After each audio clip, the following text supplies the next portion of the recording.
Hi everybody, thanks for coming back and watching another one of my videos. Today I'm going to be discussing briefly a little bit about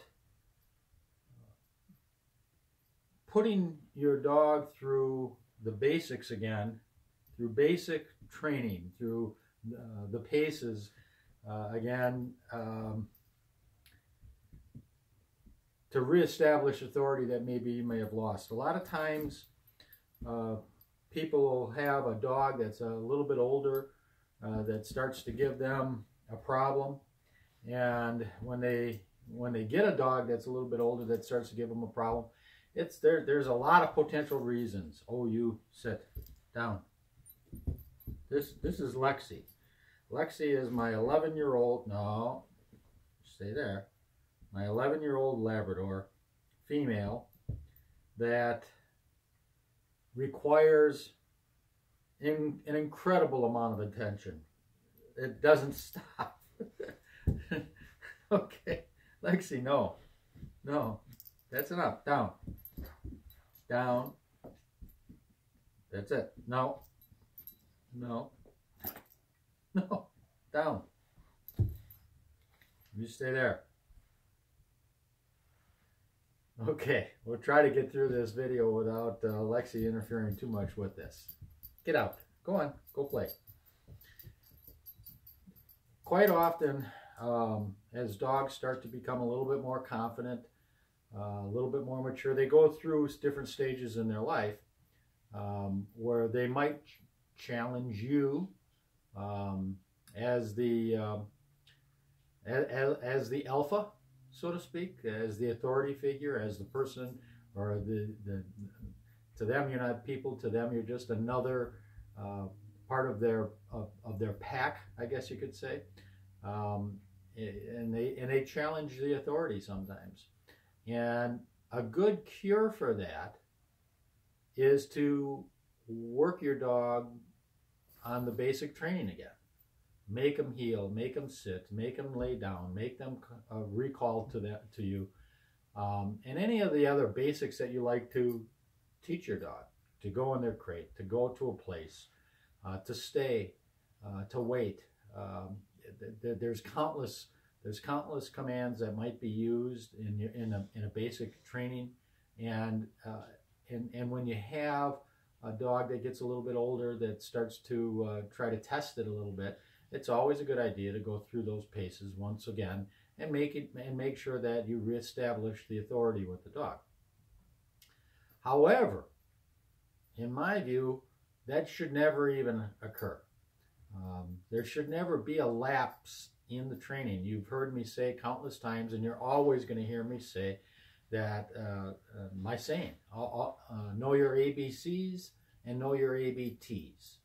Your ABCs are always be consistent. Your ABTs are always be training. And so no matter what stage in life you're going through with a dog, you should always be training and be consistent with it. So if you're always doing that, then there's little chance for a dog to try to slip into a spot that he or she thinks gives him a little bit more authority than what he's had in the past. However, none of us are perfect. And even though you hear me preach the ABCs and the ABTs on every video that I think I make, even I slip. Even I stop practicing once in a while because we're human. The problem is that the dogs never slip. The dogs are always being dogs. So if you are always training, if you are always consistent, and you just miss a moment or you miss an opportunity and your dog decides that they're going to take advantage of it, then go back and do all of the basic training. When you have a dog like I have over here, and I don't want to say her name because as soon as I say her name, she's going to come to me and demand attention. When you have a dog like this that requires so much of your attention, that can become an overbearing problem as well. this dog, and I'll show you. This dog is give an inch, take a foot, and give her the foot, and then she takes 3 feet, and it doesn't stop. If she can, she will come here and jump right up on top of my lap like she's a little lap dog and get as close to my face as possible for as much contact and as much attention as possible. And that's sweet and that's nice. But sometimes that can be a menace to you as well. That can be overbearing. You might be sitting on the couch and you decide that you want to pet the dog for a moment, and you pet the dog, and before you know it, the dog is just on top of you and you're trying to watch your favorite show on television. I'll show you what I mean. Right, Lexi? All right. Sit. This dog wants so much attention. She gets beside herself. She doesn't know. Can she sit? No, sit, sit. And she loves her butt scratched. I guess that's a common trait with Labradors. Lexi, sit. Good girl. Good girl. Easy. You want a treat? Oh yeah, you want a treat. That's for sure. Sit. Sit. Down. Down. Sit. Sit. Come on. Come on. It's right here. It's right here.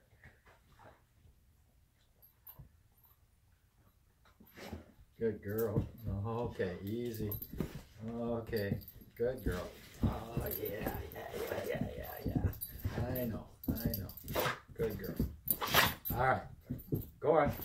Go lay down. Go on. Go lay down. Out. Go on. Go on. No. Out. Out. All right. So anyway, when you're working with your dog starts to try to take you on a little bit. Go through all of the basics. That will help.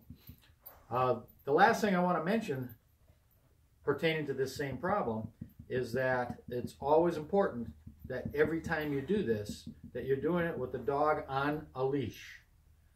Even if you're in the house, whenever you're working in any type of a formal training type exercise with your dog, put the leash on. The leash is the steering wheel.